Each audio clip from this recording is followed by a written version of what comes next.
के अंदर price stability की बात है, चाहे इकोनॉमिक ग्रोथ की बात है, चाहे इक्वालिटी हो, सोशल जस्टिस हो, इन सब चीज़ों को हम कैसे इकोनॉमी के अंदर डिवॉल्व करें, इकोनॉमी के अंदर मेंटेन रखें, इसी के ऊपर मॉनेटरी पॉलिसी कमेटी अपनी रिकमेंडेशंस देती है। तो उम्मीद करता हूँ आपको ये समझ में आया होगा। देखिए मॉनेटरी पॉलिसी का ऑब्जेक्टिव क्या है कि इकोनॉमी के अंदर इन्फ्लेशन कंट्रोल रहे। इसके लिए मॉनेटरी पॉलिसी कमेटी बनाई जाती है जो कि रेपो रेट डिसाइड करती है कि हमारी इकोनॉमी की क्या होगी। मॉनेटरी पॉलिसी कमेटी में 6 मेंबर होते हैं, 3 सरकार से, 3 आरबीआई से, और आरबीआई गवर्नर का कास्टिंग वोट होता है।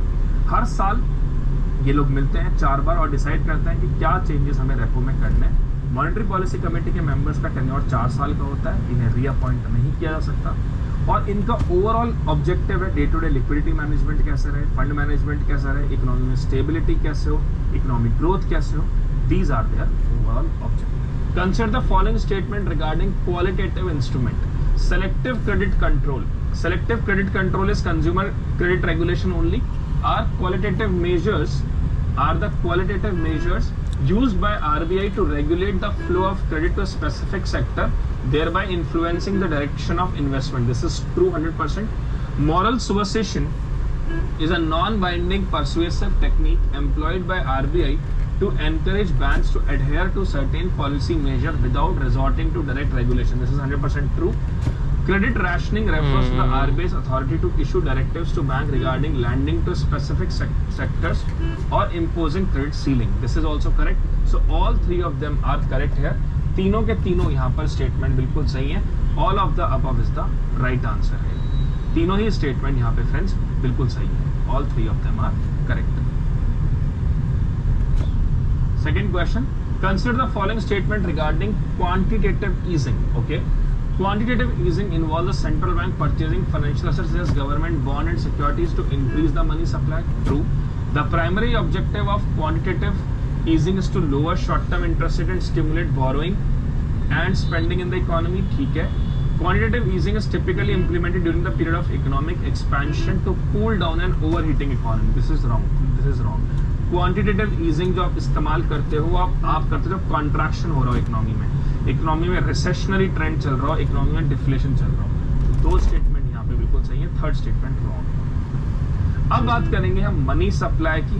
बहुत इंपॉर्टेंट कॉन्सेप्ट है और आप बहुत ध्यान से इसको समझिएगा क्योंकि बहुत सारी जगहों पर इस कॉन्सेप्ट को गलत बताया गया है, गलत तरीके से समझाया गया है, और इवन जहां पर ये कॉन्सेप्ट है वहां इसको बहुत जबरदस्ती का कॉम्प्लिकेट कर रखा है। देखते हैं इस पर्टिकुलर टॉपिक को डिटेल में। सबसे पहले बात करते हैं कि मनी का जो फ्लो होता है इकोनॉमी के अंदर वो किस तरह से होता है। देखिए first of all RBI let's say give the money to government. RBI ने गवर्नमेंट को पैसा दिया। आपको पता है गवर्नमेंट सिक्योरिटीज आरबीआई के पास रखवा सकता है। Government can keep securities with RBI and RBI will give money to government. RBI सरकार को पैसा देती है और सरकार उसके बदले कुछ गवर्नमेंट सिक्योरिटीज आरबीआई के पास रखवाता है।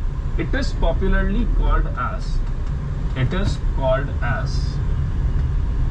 M0। इसको हम M0 कहते हैं या इसको हम हाई पावर्ड मनी कहते हैं। We call it M0 और हाई पावर्ड मनी। एक ऐसी मनी जो सबसे प्योरेस्ट फॉर्म में है, जो हाई पावर्ड है और जो सीधा आरबीआई से सरकार के पास गई है, दैट इज M0। ठीक है। अब गवर्नमेंट ने मान लीजिए ये जो पैसा आया है वो अपने एक ऑफिसर है जिसका नाम है राहुल, उसको सरकार ने सैलरी दी है, राहुल के पास वो पैसा आता है। इमेजिन करते हैं कि गवर्नमेंट राहुल को 100 रुपीज देती है एज अ सैलरी। गवर्नमेंट ने राहुल को 100 रुपीज एक सैलरी के फॉर्म में दिया। ठीक है। तो अब राहुल क्या कर सकता है इस पैसे का, उसको हम कहते हैं M1। राहुल इस पैसे का क्या कर सकता है उसको हम कहते हैं M1। Now what is M1? M1 is simply means cash in hand plus net demand deposit